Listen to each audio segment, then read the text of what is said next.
A brief stop lies just off the highway, a short distance from my current residence. It serves as the sole establishment operating round the clock in my secluded rural community. The drive typically takes about 25 minutes, if I'm exceeding the speed limit, which is usually the case. Therefore, for those accustomed to urban living, it's essentially just around the corner. Due to my erratic sleep patterns, I've frequented that particular quick stop more times than I can count.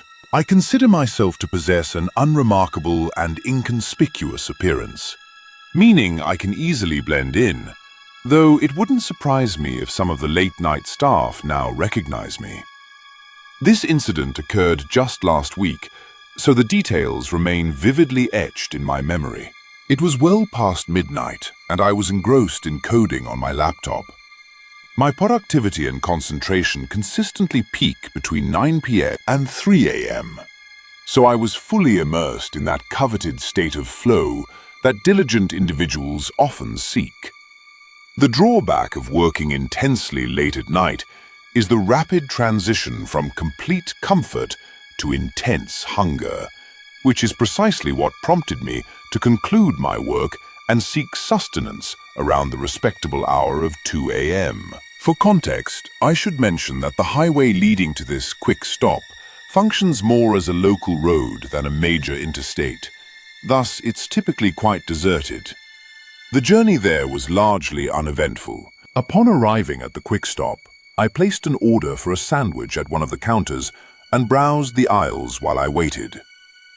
The combination of caffeine, which often leaves me wired, and my inherent ADHD makes it challenging for me to remain still. Consequently, I was idly pacing near one of the store's corners when something caught my attention. A person was seated cross-legged on the floor, facing one of the refrigerated units lining the back wall of the store. The sight was so peculiar that I initially dismissed it, then quickly turned my head back to confirm I hadn't imagined it. And indeed, I hadn't. There was undeniably a person seated on the ground at the end of the aisle, intently observing the refrigerator. I could discern nothing beyond the brown coat and jeans he was wearing. I felt compelled to get a clearer view of this individual, specifically his face. Therefore, I walked a few aisles away.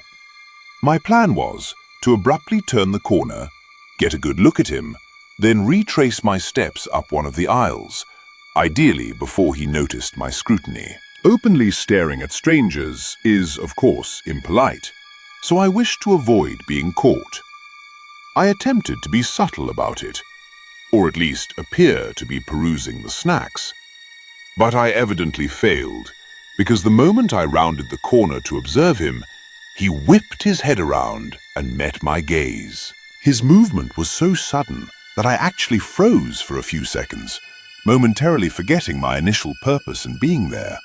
And I can assure you, a single glance at this individual confirmed he was far from normal. Irrespective of his sitting on the ground and staring into the refrigerator, this man was clearly under the influence of something, which was evident from his unusually dilated eyes and the trembling of his lip, as if he were shivering, despite the fact that the store was rather warm. He was also wearing a jacket. His posture was contorted, giving the impression that he was straining rather than simply sitting, if that makes sense. But by far the most unsettling aspect was the look he directed at me. He wasn't smiling, nor was he scowling. He was staring blankly, with an eerie, lifeless gaze that made it seem as though he were actually deceased. The entire scene was utterly disconcerting. After an uncomfortably prolonged stare, I finally averted my eyes and retreated up one of the aisles, eager to retrieve my food and depart. It wasn't ready yet, however. I stood at the counter and waited. My anxiety was mounting, so I positioned myself to face the corner of the store where the man had been sitting. I half expected him to emerge from one of the aisles, at which point I'm uncertain how I would have reacted. But he never did. Eventually, my food was prepared. I promptly exited the store without further thought. I believed that was the end of the encounter, but as I was turning to rejoin the highway, I detected movement in my peripheral vision. I glanced back at the store and witnessed a person sprinting at full speed from the store entrance towards the far end of the parking lot.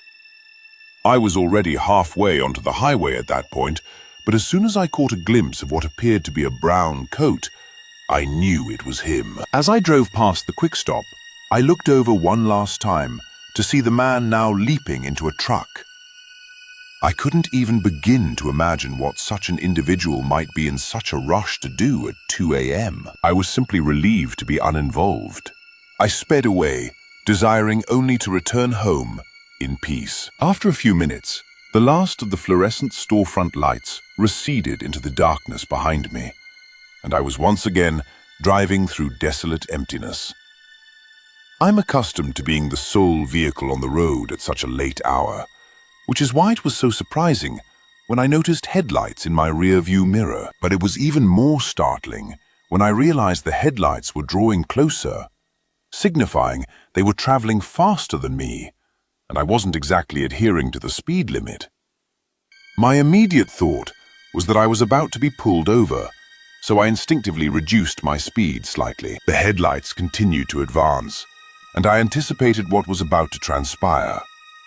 Police lights were imminent, and my night was on the verge of being ruined. But once the car finally got close enough, I realized it wasn't a police vehicle. It was that man. The man from the quick stop. It was the same car from the parking lot. I have never been more certain of anything in my life. I slammed my foot back down on the accelerator and regained speed. The individual behind me began flashing his lights and honking, and I was at a loss for what to do. Should I attempt to outrun him, or pull over and simply hope he would continue on his way? I was in a sedan, and he was driving a pickup truck, so I believed I could outpace him.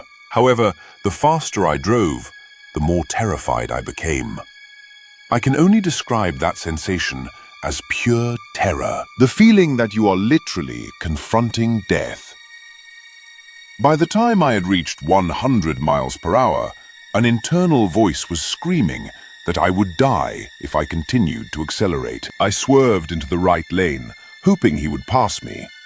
But instead, he actually swerved to remain behind me. I began to slow down, with the intention of pulling over onto the shoulder, but the instant I lifted my foot from the gas, the truck violently rammed into me.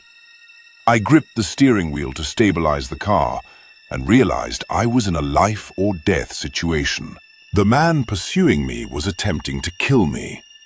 Everything was happening so rapidly, I couldn't think. I knew he would try to ram me again, and at that speed, I knew I would be fortunate not to spin out. I don't know if it was the terror or my survival instincts kicking in, but the moment I saw him make his move, I swerved to the left and slammed on the brakes. The truck shot past me, and I watched as it swerved erratically a few times before spinning out and careening off the highway into the field. Despite the violent trembling of my hands and my extreme terror, I forced myself to resume driving.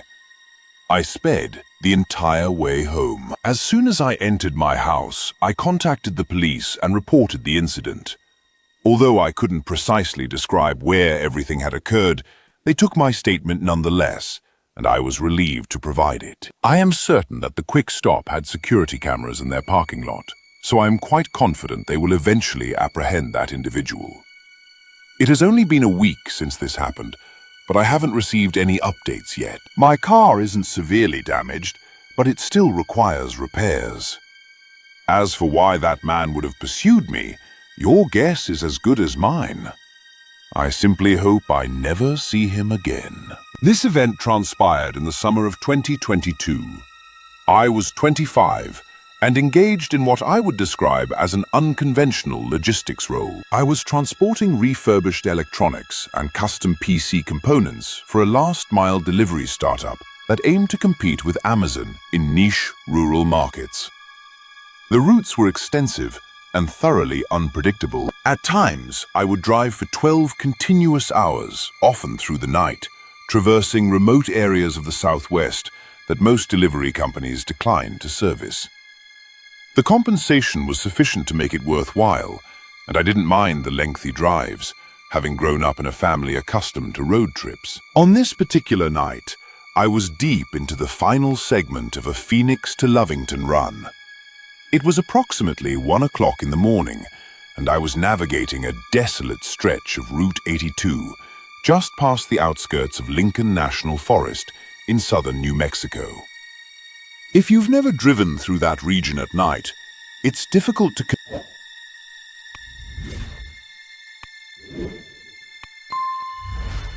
You might encounter another vehicle every 20 or 30 minutes, if you're lucky. However, there's a crucial aspect about that specific stretch of road. It's also the sole accessible route cutting through the area for miles. GPS alternatives would extend the trip by approximately 2 hours, rerouting you significantly north through Carrizo or a similar location. Therefore, if you needed to travel between 2 points in that part of New Mexico, you virtually had no choice but to take Route 82. In any case, I was listening to some true crime podcasts when I rounded a bend and spotted a red hatchback awkwardly parked on the gravel shoulder with its hazard lights flashing. I instinctively slowed down a bit. As I drew closer, my headlights illuminated a woman standing next to the car. She was holding her phone high in the air, as if attempting to catch a signal. My initial impulse was simply to drive past. I mean, I'm not heartless, but I'm also not naive about the types of situations one can encounter in that part of the state at that time of night. Then, considering my own sister or girlfriend, I imagined how I'd wish someone would offer aid if they were stranded in such a desolate place. Additionally, I wasn't entirely defenseless. A Glock 43 rested in its holster directly beneath my steering column. While I never explicitly received company approval to carry a weapon, given the nature of some delivery zones, it struck me as a logical precaution. I slowed my vehicle and lowered the passenger window a couple of inches. The woman, appearing to be around my age, immediately approached and tugged on my passenger door handle, which remained locked. She explained she needed a lift to the nearest gas station, claiming her car had just ceased functioning and she couldn't reach anyone by phone. Her voice had a nervous edge, suggesting either intense stress or perhaps intoxication. I paused for a few moments. The situation felt somewhat amiss, but the accessibility of my firearm ultimately swayed my decision. I believed I could manage if circumstances turned unfavorable, so I unlocked the door. She quickly entered, offering a faint and slightly slurred, "Thank you so much," without making eye contact. Her indistinct speech led me to suspect she might be drunk or tipsy, which heightened my caution. Before departing, I asked her some obvious questions, such as whether she had hit something or if the engine simply died. However, she consistently evaded my inquiries, repeatedly urging me to just drive. Her responses lacked coherence, and with each word, I grew more inclined to ask her to leave. I was about to make a definitive decision when I glanced once more at her car. To my horror, a man emerged from behind it, as if he had been concealed there all along. Adrenaline surged through me as I turned to face forward. Another figure stood directly in the road, approximately 50 feet ahead of us, holding something long, possibly a bat or a pipe. I couldn't discern it clearly. He began moving towards my car, and at that moment, my survival instincts kicked in. I floored the accelerator, abandoning any subtlety. The woman spun around to look behind us, and immediately began shouting. Then she reached down, rummaging through her purse for something. I had a strong suspicion about what she was seeking. Before the situation could escalate, I yelled at her to freeze and drew my gun. I didn't point it directly at her, but rather rested it on the steering wheel so it was plainly visible. Whatever she had been reaching for, She instantly stopped. I commanded her not to move, and she complied. Surprisingly, she also fell silent, her gaze fixed straight ahead with an unreadable expression. Fortunately, we were less than 30 minutes from Artesia. After a somewhat tense half hour, I pulled into a gas station. 2 large tractor-trailers were also in the lot. I instructed her to exit. She initially resisted, offering some nonsensical excuse I can't recall. But I leaned across her, yanked open the passenger door, and essentially forced her out of the truck.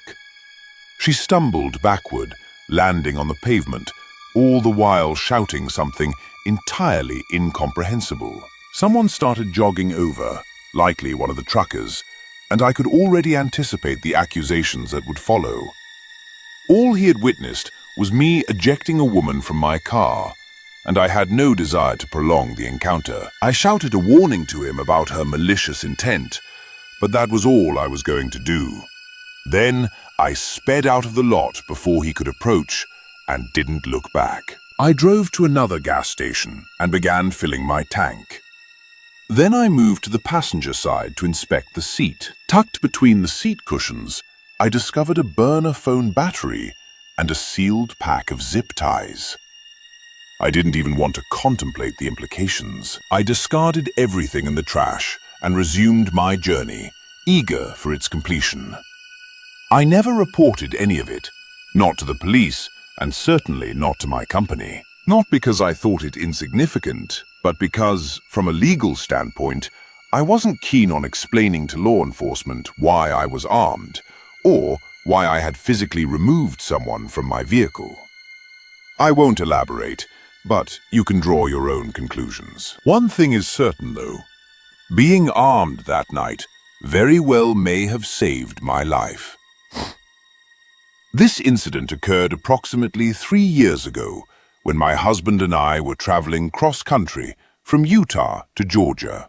Although our planned route wasn't the most direct, it included several places my husband particularly wanted to visit.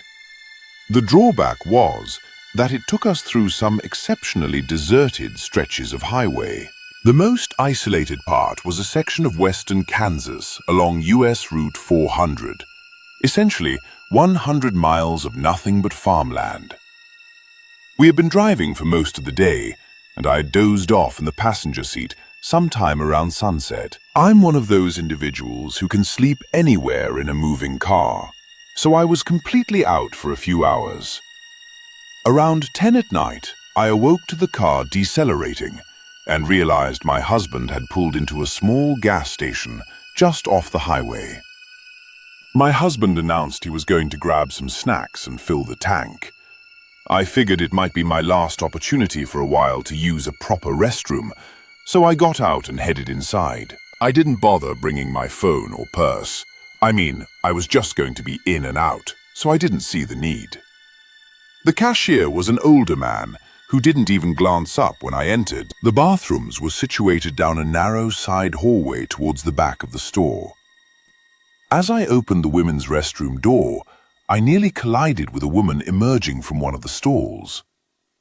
This wouldn't have been particularly noteworthy had it not been for her appearance. She had disheveled, unkempt grey hair that looked, frankly, rather disgusting and strangely sticky. She was also wearing foam flip-flops that made a soft slapping sound with each step. As if that weren't peculiar enough, what truly stood out was the thick purple and green coat she was wrapped in. Let me remind you, we were in Kansas in the middle of summer, and it was probably 80 degrees out. She was carrying a tied-up plastic grocery bag, and when she saw me, she simply stared. Not a normal, "Oh, excuse me," kind of look, but an oddly expectant, fixed gaze, as if she were anticipating a specific word or action from me. Unsure what I was expected to do, I simply offered a polite nod and attempted to move past her. But she didn't exactly rush to let me through. I assumed that would be the end of it, that she would leave and I could proceed with my day. But no. Instead of leaving, the woman actually turned to follow me, stepping towards the sink area. However, she didn't turn on the water, look in the mirror, or perform any of the usual actions one does at a sink. She just stood there, arms at her sides, as if again waiting for me to do something. Feeling increasingly uneasy, I entered the nearest stall and locked it. The moment I sat down, I immediately regretted not bringing my phone or anything else with me. I had no way to text my husband if something went wrong, and I was beginning to feel that something was definitely off about this woman. I sat there for what felt like several minutes, just waiting for her to depart. Eventually, I heard the soft slap of her flip-flops moving towards the door, followed by the sound of the bathroom door opening and slamming shut. I waited a few extra moments to ensure she was truly gone. And then I realized something. I could still hear breathing. Not my own, but someone else's, coming from somewhere within the bathroom. It dawned on me that she had faked her departure. She must have opened and slammed the door to create the illusion of leaving, but she was still inside, standing silently, somewhere near the exit, probably in the corner by the door, just out of my line of sight. I didn't move. I sat in complete silence for a very long time, trying to quiet my breathing, because I was terrified at the thought of her hearing me.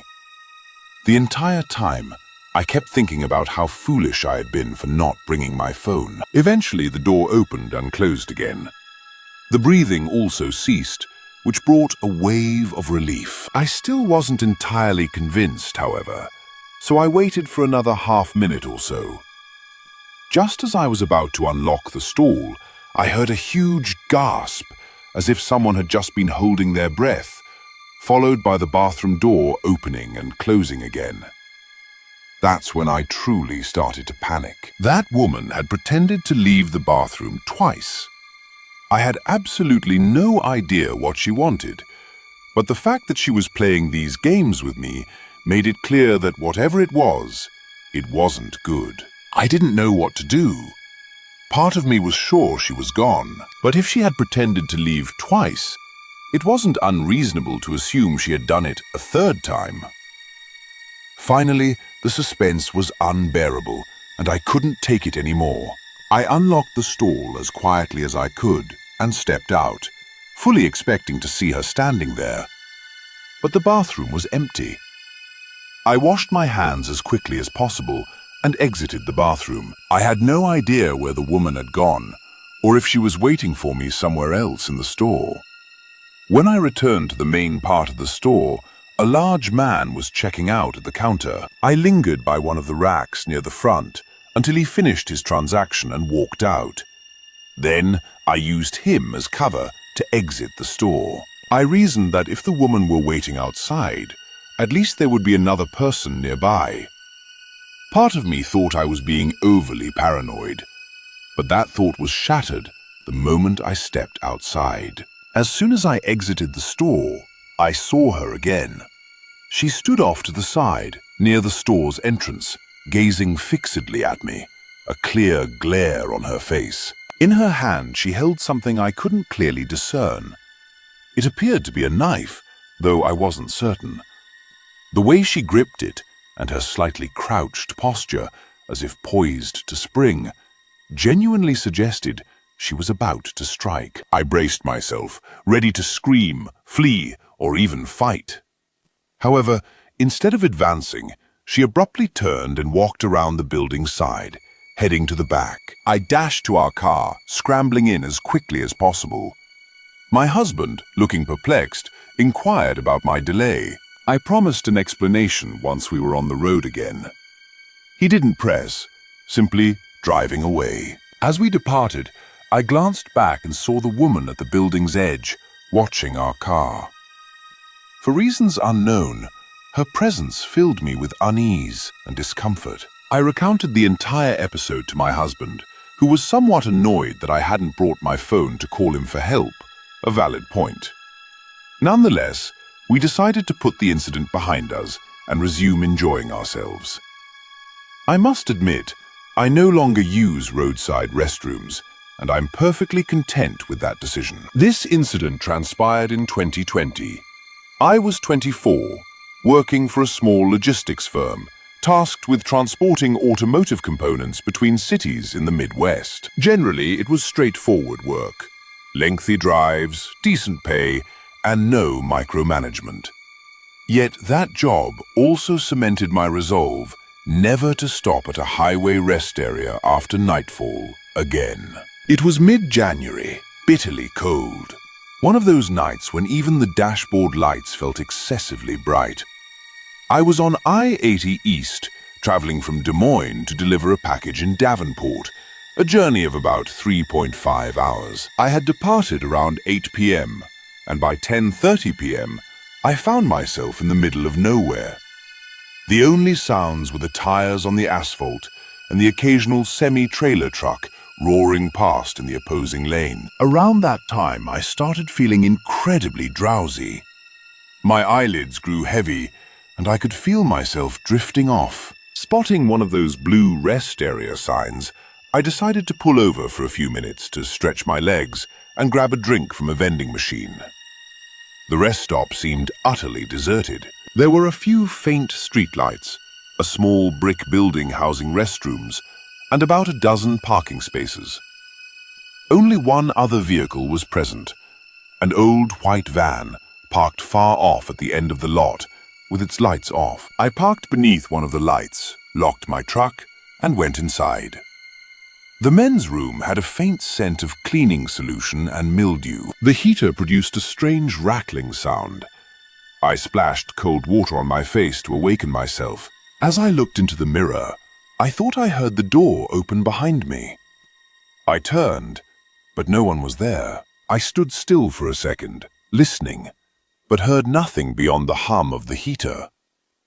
I attributed it to the wind and quickly finished up. Stepping outside, I noticed something that made me pause. The white van's headlights were now on.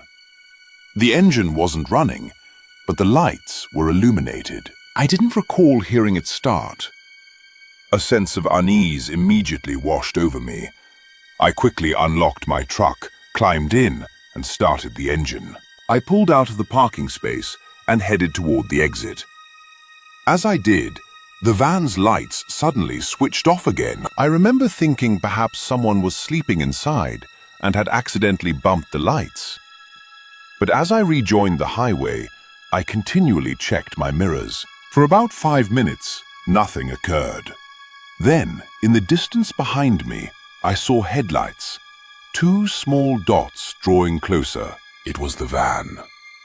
Initially unsure, as it approached, I could confirm it was the same boxy white van. No company logo, no side windows, just a dirty cargo van. It rapidly caught up, settling inches behind my bumper. I was already driving around 75 miles per hour, but the van maintained its close proximity. Then, it switched lanes, accelerated alongside me, and matched my speed. The driver rolled his window down halfway. I could barely make out his face, just a silhouette and possibly a baseball cap. He gestured for me to lower my window, but I didn't. He continued gesticulating, then pointed at my truck bed as if indicating something was amiss. Initially, I hesitated. Perhaps a strap had come loose or something had fallen out. But then I noticed something that didn't make sense. The truck bed was completely empty.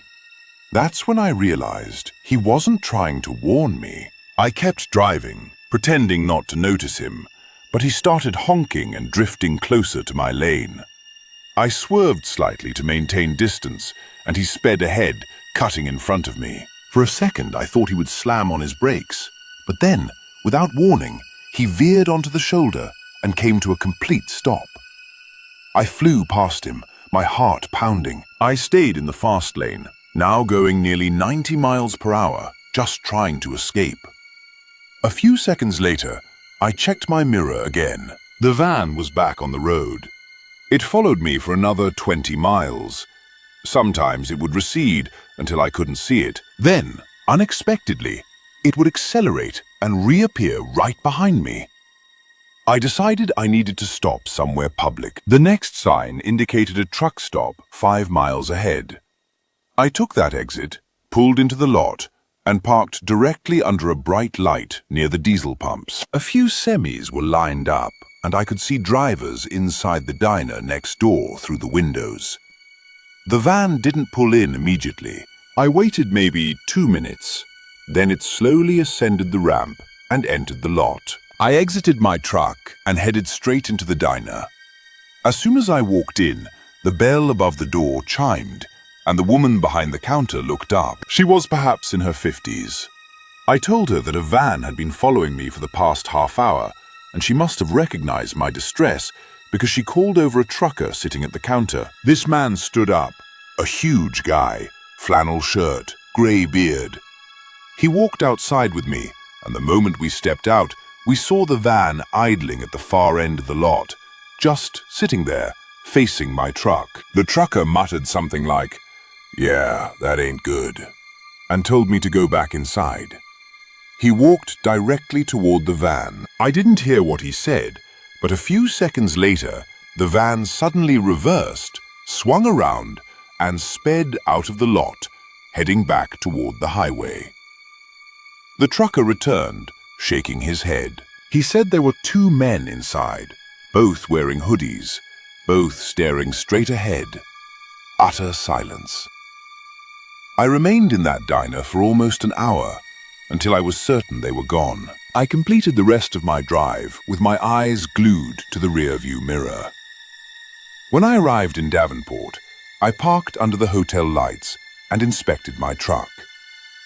Everything was fine, but there were 2 smudges on the tailgate, as if someone had attempted to open it with dirty hands.